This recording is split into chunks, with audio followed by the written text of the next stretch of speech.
নমস্কার, আশা করি সকলে ভালো আছেন। শীত প্রায় এসে গেছে। এখন বিভিন্ন রকমের শাক এবং সবজি পাওয়া যাচ্ছে। শীতের সবজি এবং পালং শাক দিয়ে একটা নিরামিষ রেসিপি আজকে শেয়ার করব, যেটা গরম ভাতের সাথে খেতে কিন্তু অসাধারণ লাগে। আমি এখানে এক আঁটি পালং শাক নিয়েছি। শাকের গোড়ার দিকটা কেটে বাদ দিয়ে খুব ভালোভাবে ধুয়ে নিয়েছি। ধোয়া পালং শাকগুলোকে আমি কুচিয়ে নিয়েছি। পালং শাক খুব বেশি ছোট করে কুচাবার দরকার নেই, কারণ পালং শাক খুব নরম, সহজেই সেদ্ধ হয়ে যায়। এই কাজটা আপনারা বটির সাহায্যেও করতে পারেন। কুচানো পালং শাকগুলোকে একটা পাত্রে তুলে রাখলাম। এর সাথে কিছু সবজি নিয়েছি কিছুটা মূলো, বেগুন, আলু, শিম, কুমড়ো, আর তার সাথে নিয়েছি দুটো চেরা কাঁচা লঙ্কা। এছাড়া শীতকালের আরও অন্য সবজিও নেওয়া যেতে পারে। গ্যাসে কড়াই বসিয়ে তার মধ্যে 3 টেবিল চামচ সর্ষের তেল নিয়েছি। তেলটা ভালো করে গরম হলে কয়েকটা ডালের বড়ি ছেড়ে দিলাম। বড়িগুলোকে মিডিয়াম ফ্লেমে একটু লাল করে ভেজে নিয়ে তুলে রাখবো। বড়িগুলো ভেজে তুলে নিয়ে কড়াইতে আরও কিছুটা সর্ষের তেল দিয়ে দিলাম। এবার ফোড়নে দিলাম একটা শুকনো লঙ্কা চেরা আর হাফ চা চামচ 5 ফোড়ন। ফোড়নটা কয়েক সেকেন্ড ভেজে নিলাম। বেশি ভাজার প্রয়োজন নেই, যেহেতু 5 ফোড়নে মেথি আছে, তাই বেশি ভাজলে তেতো লাগতে পারে। এবারে সবজিগুলো দিয়ে দিচ্ছি। প্রথমে দিলাম আলু আর মূলো। সব সবজি কিন্তু একবারে দেব না, যে সবজিগুলো সেদ্ধ হতে একটু বেশি সময় লাগে সেগুলো প্রথমে দিলাম। আলু আর মূলোটাকে মিডিয়াম ফ্লেমে আমি 2 মিনিট ভেজে নিয়েছি।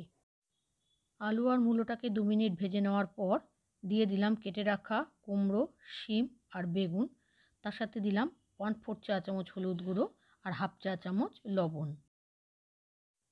এবারে সমস্ত কিছু আবারও মিডিয়াম ফ্লেমে আমি 2 মিনিট ভেজে নিয়েছি। এবারে মশলা দিলাম 1 চা চামচ আদা বাটা আর 1 চা চামচ জিরে গুঁড়ো।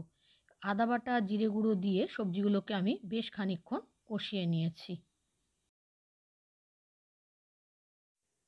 মশলার সাথে এই সবজিগুলোকে কষিয়ে নেওয়ার পর কেটে ধুয়ে রাখা পালং শাকগুলো দিয়ে দিলাম। তার সাথে দিলাম কাঁচা লঙ্কা চেরা দুটো। আপনারা ঝালটা স্বাদ অনুযায়ী দেবেন। আন্দাজ মতো লবণ আর অল্প একটু হলুদ গুঁড়ো। শাকে খুব বেশি হলুদ গুঁড়ো দেওয়ার প্রয়োজন নেই। সমস্ত কিছু খুব ভালোভাবে নাড়াচাড়া করে বেশ খানিকক্ষণ আমি রান্না করে নিয়েছি। পালং শাকটা যখন একটু মজতে শুরু করেছে, তখন কড়াইটা ঢাকা দিয়ে গ্যাসের আঁচটা মিডিয়ামে করে আমি 5 মিনিট রান্না করে নিয়েছি। 5 মিনিট বাদে ঢাকনাটা খুলে সবজিগুলোকে একটু নাড়াচাড়া করে নিলাম। এই রান্নায় কিন্তু কোনো জল ব্যবহার করব না। পালং শাক থেকে যে জল বেরোবে তাতেই কিন্তু সমস্ত রান্নাটা হয়ে যাবে। তবে আপনারা ইচ্ছা হলে একটু জল দিতে পারেন।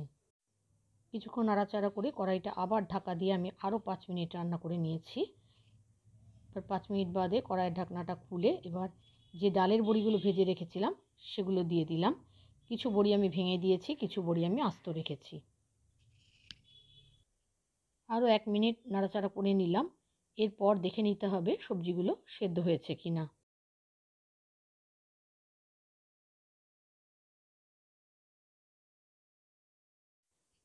সমস্ত সবজি সেদ্ধ হয়ে গেলে দিয়ে দিলাম চিনি।